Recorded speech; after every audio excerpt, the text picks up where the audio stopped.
Hello, my wonderful oily family. All right, I am like super excited to share with you this cool recipe, this fun recipe to use with our marjoram. All right, so there's so many things to use our marjoram with, right? We can use it on popcorn. That's one of Karen's favorite ways of using it, and I love it that way too. I love marjoram because it's savory. You can use it in stews. You can use it in so many things. I don't know if you've ever noticed that in some of your hot tea blends, whether it's a detox, an evening one, sometimes there is marjoram in the teas, and you may not think about that and realize that. So anyways, I have been having lots of fun. You guys know I love making drinks, hot, cold, shakes, thicker, warm drinks, and you know, all sorts of, I like drinks. I probably give you guys different types of teas and concoctions that are in drinkable form than I do, you know, chewing form. I probably relate very well in kindred spirits with Hilary LeMay in the fact that she talks about how she likes to drink her breakfast calories versus chewing. She's not a breakfast chewer, she's a breakfast drinker.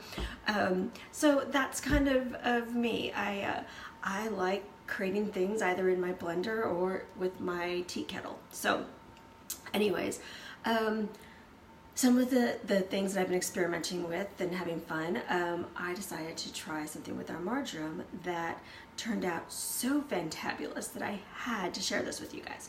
All right, so I've got my mug. Actually, I'll share with you all the ingredients first and all the great benefits. So we have cocoa powder, which has no sugar. You're getting all of the great benefits of this wonderful bean. That is what chocolate is made out of, right? Any chocolate bars and stuff like that, and maybe your candy bars. So it has lots of potassium, lots of magnesium, some iron, lots of calcium. So really super healthy. It's great for lifting the mood, for giving you energy, a good natural sustainable energy, right?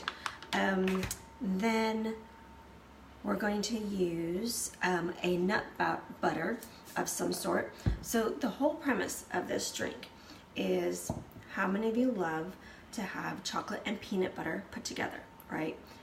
Chocolate Reese's, right? So this is like a family favorite. My family just loves Reese's peanut butter cups, or a upgraded version. I usually grab an organic choice for them.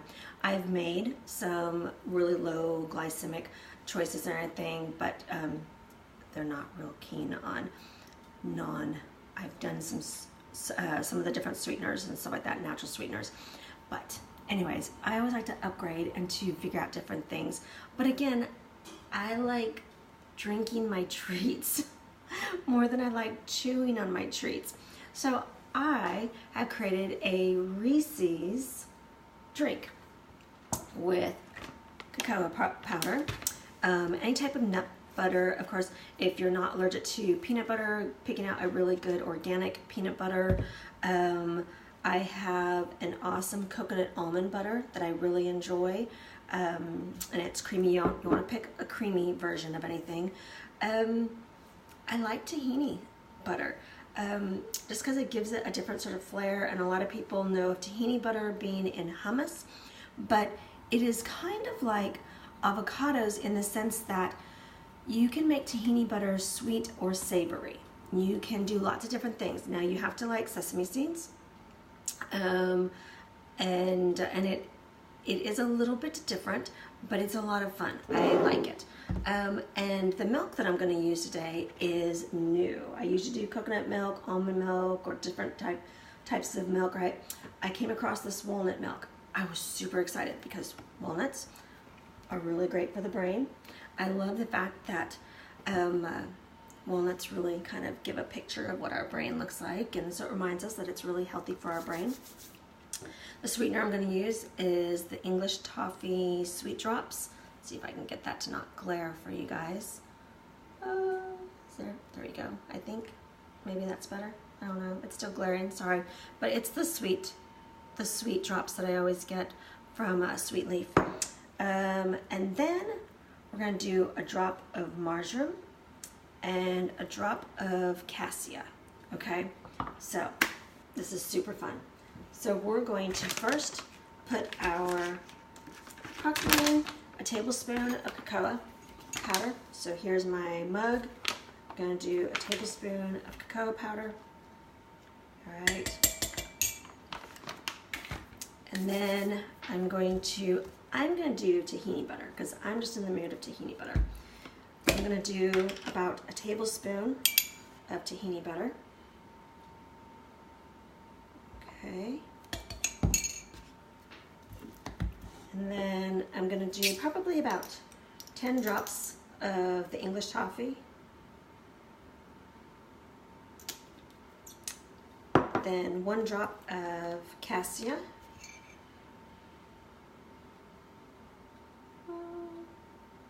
It's good to go. This one's, for some reason, is slow sometimes. And then a drop of marjoram. Okay. And then I'm going to add my hot water here.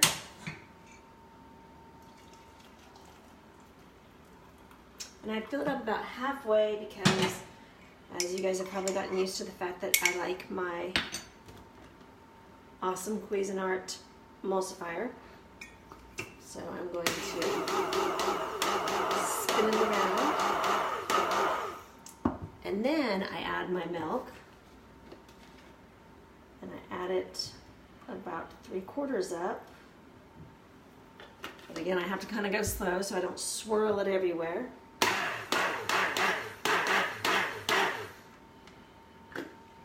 now I've got that frothiness on the top. I'm probably going to top it off with a little bit more milk just so that I can drink it at the moment to taste it, to make sure that it's all yummy. Oh, that is so nice. It is truly a Reese's in a cup, in a mug, with just that nice little savory flair, and it's not overpowering at all. There's just something about marjoram that's, for me, is not overpowering. It just has that warm sensation. And remember how Dr. Laura shared this morning about how marjoram is really good for the gut, especially if you have any constipation kind of issues. And what's interesting is cocoa can sometimes be a little bit more thickening for the stools and for the body and all that stuff.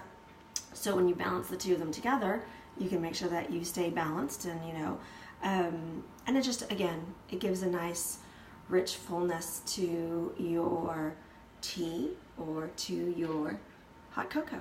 All right, hope you guys enjoyed this wonderful recipe.